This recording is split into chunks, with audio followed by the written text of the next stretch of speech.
लोगोफोर गिबियावनो आंनि एसटि बड' एडभार्टाइज इउटुब चेनेलाव आं बयखौबो बरायनाय जाबाय।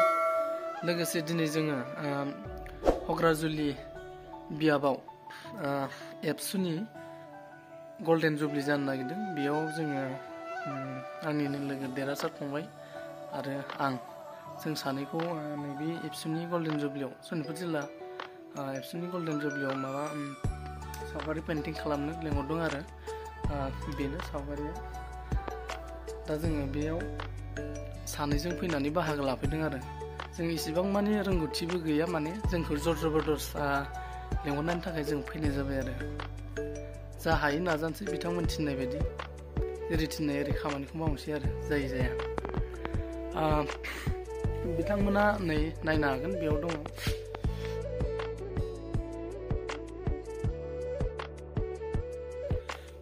नै लोगोफोर बेनो बिथांमोना नैबेबायदि मिथिंगायारि सिनारिजों लोगोसे गावसिनि बे हग्राजुलि एरियानि मेपखौ आखिफानो थिनदों।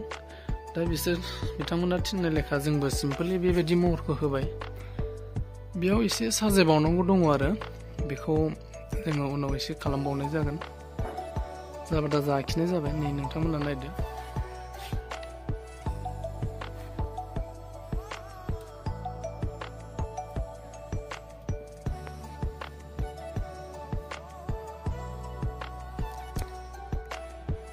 लोगोफोर बे समाव मोनसे खोथाखौ आं रोखा खालामखानाया मोजां जागोन।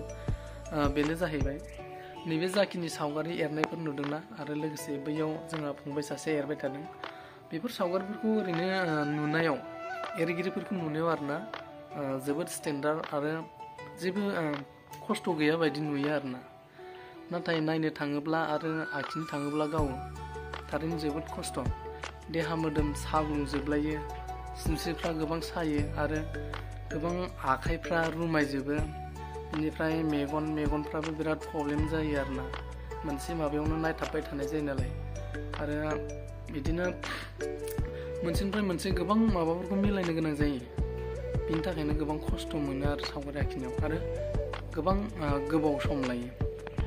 आरो लोगोसे बे समाव मोनसे खोथाखौ बुंबावनांगोन, जोंहा गुबुना साननो हागौ सावगारि आखिनायानो इसेबां मा होनगोन बेखौ इसेबां गोबाव लायो नामा होननानै सोरबा सोरबा साननो हागौ आरो। नाथाय जाय आखिग्रा बेसो मिथिगौ आरो। माबोरै मिथिगौ होननानै बुङोब्ला, माने मोनफ्रोमबो सावगारिखौनो जानला मोनला आखिबाथ' जाया नालाय, एसे गोबां मिलायनो गोनां जायो। बबेबा कालारफोरखौनो जाबनो गोनां जायो, मोनथाम मोनब्रै जाबनो गोनां जायो आरोना। बिनिफ्रायसो बिनि गाबखौ जोङो बरननो हायो आरो। बिनि थाखायनो एसे गोबाव लायो। आरो माखौबाथ' जखा सुनो गोनां जायो, ओरैबो मिलायहोनो गोनां जायो। बिनि थाखायनो मा होनो गोबां गोबाव लायो आरो सावगारि एरनायाव। दा जिखियानो जाया लोगोफोर, गाव खालामना नायोबा मिथिगोन।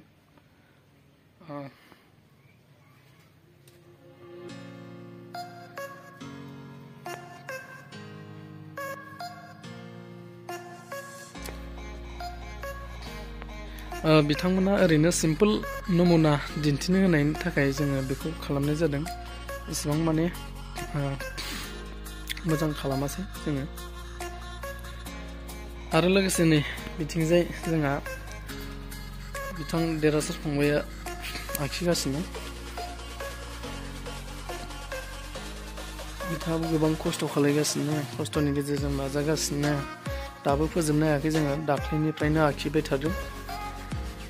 ओरैनो जोंखौ हग्राजुलि बियाबनि जा हांख्रायनाय, बिथांमोना साननैनि गेजेराव बे खामानिखौ मावनो थिनदों। दा जोङो ओरैनोथ' साननैनि गेजेराव बे खामानिखौ मावफुंजोबनो हाया। बेनिखायनो जों एसे खस्थ'नि गेजेरजोंबाबो खम समनि गेजेराव दिहुननो नाजादों जि हायो। नै नायदो नोंथांमोना हग्राजुलि जायगायाव माब्रै बर'फ्रा फैजेननानै हादान सेफायनानै जाफैनाय, बिनिनो मोननैसो सावगारिखौ सेबखांनो होदों। जोङो जेसेबां हायो एसेबां नाजादों। नायदो,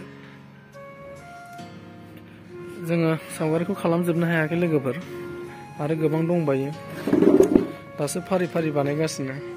आरो डेटखौबो साननैल'सो होबाय नालाय ओंखायनो खालामस्लाबनो हायाबो जानो हासिगौ जोङो नांगौ बायदि बिथाङा खालामगासिनो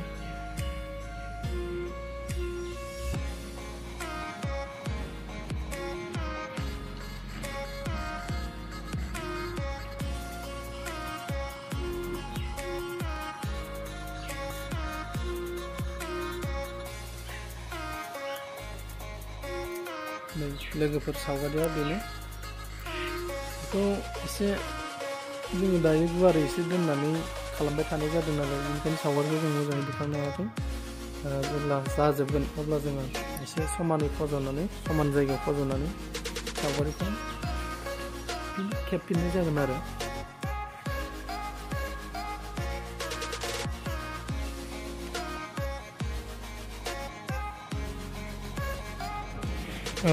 लोगोसे नै लोगोफोर जोङो सावगारि आखिनायाव ओरैनोथ' प्रग्रामा साननैसोनि थाखायल' नालाय सावगारिखौ साननैसोनि थाखायल' गोनांथि जागोन साननानै जोङो मा वाटार कालारजोंनो खालामनाय जादों आरो एसेबां माने पार्मानेन्ट जाया बेयो साननैसोनि थाखायल' होननायखाय जोङो बे कालारजोंनो खालामनाय जाबाय बिनिफ्राय साबसिन कालार दंबायो बेखौ नोंथांमोननि उनाव खोन्थाहरगोन नायदो नै गोबां कालारनि गोनांथि जायो आरो गोबां ब्रासनिबो गोनांथि जायो बायदि बायदि रोखोमनि खमैबो 12टा बिदिनो 10टा 15टासो ब्रासनि गोनांथि जायो लोगोसे कालाराबो गोबां गोनांथि जायो मोनसे कालारखौनो नांफ्लेबाय थागौ जायो माखासेयाथ' बाहायजाया माखासेया बाहायजाबाय थानाय जायो गोबां कालारनि गोनांथि जायो बेबायदि आरो